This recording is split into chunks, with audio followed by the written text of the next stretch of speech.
പൊട്ടത്തരം പറയാതെ ക്ലാസ്സിൽ പോകാൻ നോക്കടേ. ഇല്ല, പൊട്ടത്തരമൊന്നല്ല അത്. പണ്ട് 8ാം ക്ലാസ്സിൽ പഠിക്കുമ്പോൾ ഒറ്റ മൈനെ കണ്ടിട്ട് ട്യൂഷന് വന്നിട്ട് നീ എന്നെ തല്ലിയില്ലേ? അന്ന് ഞാൻ തലയിറങ്ങി വീണില്ലേ?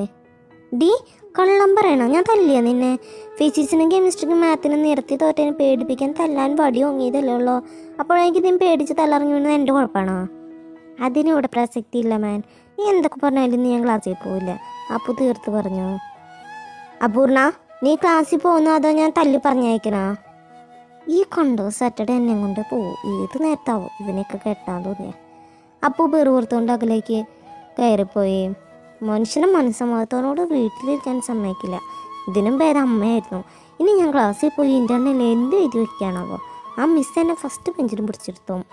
അവൾ വേഗം കോളേജിൽ പോകാൻ റെഡിയായി വന്നു. നീലൻ ഉമ്മറത്ത് പേപ്പർ നോക്കിയിരിക്കുന്നുണ്ട്. ഞാൻ പോവാ, അവൾ ആരോടൊന്നില്ലാതെ പറഞ്ഞു. നീലൻ തൻ്റെ പോക്കറ്റിൽ നിന്നും കുറച്ച് പൈസ എടുത്ത് അവളുടെ ബാഗിൽ വെച്ചു. ശേഷം അവളുടെ മുഖം കയ്യിലെടുത്ത് നെറ്റിയിൽ ഉമ്മ വെച്ചു. പോയി നന്നായി എക്സാം എഴുതുക. ആരതി ബസ് സ്റ്റോപ്പിൽ കാത്തു നിൽക്കുന്നുണ്ടാവും. ഓഹോ, അപ്പം അതാണ് കാര്യം. അവൾ എക്സാമിൻ്റെ കാര്യം പറഞ്ഞല്ലേ?